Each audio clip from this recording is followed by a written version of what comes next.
O RFI de hoje vai conversar com o cineasta Pedro Sodré, que está apresentando em pré-estreia o longa Rio Mumbai, no Festival Jangada de Cinema Brasileiro, aqui em Paris. Oi, Pedro, obrigada pela sua presença aqui. Olá, obrigado.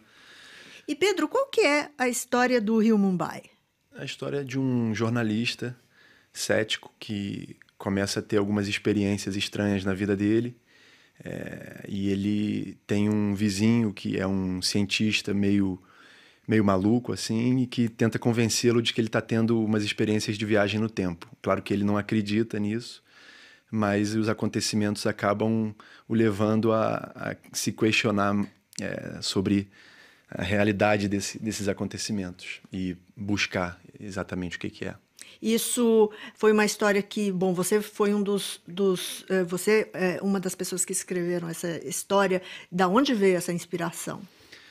Olha, o filme tem muitas referências, a gente se inspira em muitos artistas, em muitos filmes.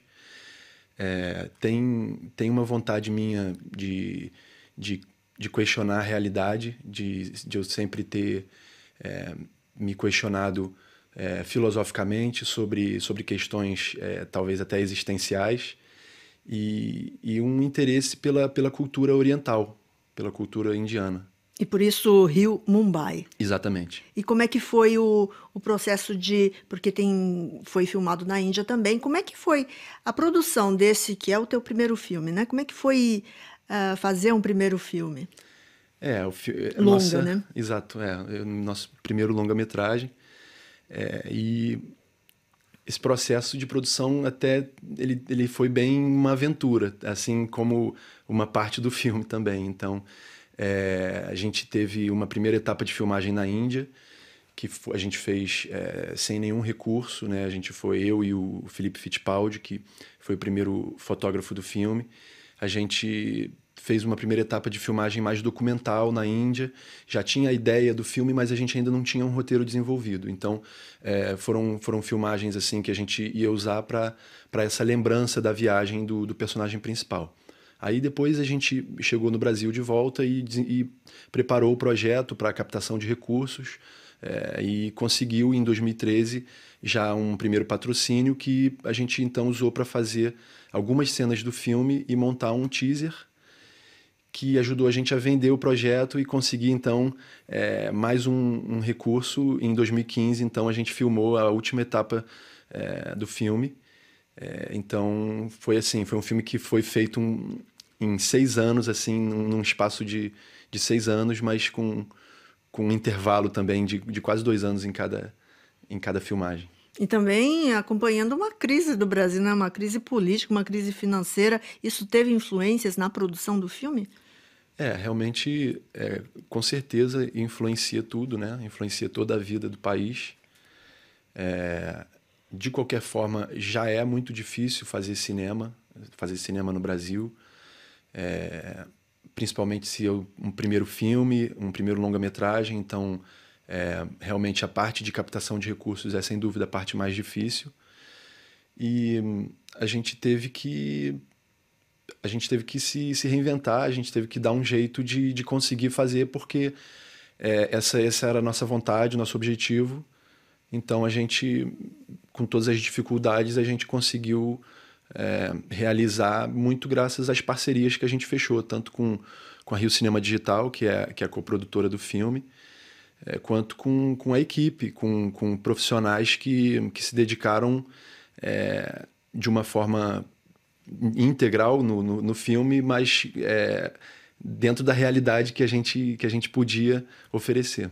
E tem também os atores, né? Porque foram 6 anos de produção. Uhum. Você conseguiu ainda... Isso tem até uma curiosidade nisso, porque a gente tem um elenco infantil no filme. E a gente acabou usando isso na história, porque quando a gente filmou a primeira vez em 2013 com o João, que é um ator que em 2013 ele tinha 12 anos, a gente depois filmou de novo em 2015 com 14 e ele tinha praticamente o dobro do tamanho. Então a gente até brinca que essa parte do filme ficou uma espécie de Boyhood brasileiro. Lembrando que é o filme do Richard Linklater. Linklater, que acompanha, né, Isso. a vida de uma mãe e do filho durante 10 anos, não É, sei. é. E qual o próximo projeto? Olha, a gente tem muita ideia. A gente está com algumas coisas já em mente para fazer, de documentário, mas também de ficção.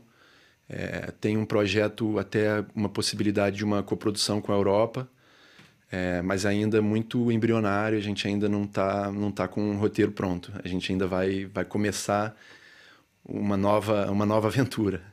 E agora, depois de pronto, o filme, o Rio Mumbai, qual que vai ser a trajetória dele agora? A gente está muito feliz de estrear, né, uma estreia mundial aqui em Paris. Eu tenho uma relação com Paris, eu morei aqui uma época, então estou muito feliz, tenho amigos aqui, então estou muito feliz de mostrar o filme aqui. E espero agora conseguir participar de outros festivais internacionais, alguns festivais no Brasil também, e quem sabe fazer uma boa distribuição em salas comerciais também no Brasil e em outros países. E você acha que a crise também, como é que a crise afetou a produção nacional de cinema esses últimos tempos? Eu vou ser sincero que eu tenho. Eu não estou muito ligado à indústria, até porque a gente, fazendo os nossos próprios projetos, a gente presta muito serviço para outras produtoras, mas a gente ficou muito concentrado realmente no Rio Mumbai e a gente não está muito em contato com o, digamos, o mainstream, assim, porque são caminhos que já são meio que pré-determinados para o normal do mercado, como o mercado funciona em qualquer lugar, com diretores que já são reconhecidos, enfim. Então, eu acho que isso afeta certamente, mas no meu caso, acho que é uma dificuldade que ela ia existir de qualquer forma. Ia ser tão difícil quanto foi, acho que independente da questão da crise. Acho que a crise ela afeta a produção nacional na medida em que a maior parte do patrocínio dos filmes brasileiros ele vem do Estado, né, através de incentivo fiscal. Então, até com essa questão de problemas de empresas, isso afasta um pouco as pessoas, a vontade de algumas pessoas, eu imagino, de se envolver em projetos, em patrocínios. Obrigada, Pedro Sodré, que está aqui em Paris apresentando em pré-estreia internacional o filme, o longa, né, Rio Mumbai, no Festival Jangada de Cinema Brasileiro aqui em Paris. Obrigada, Pedro. Obrigado a vocês.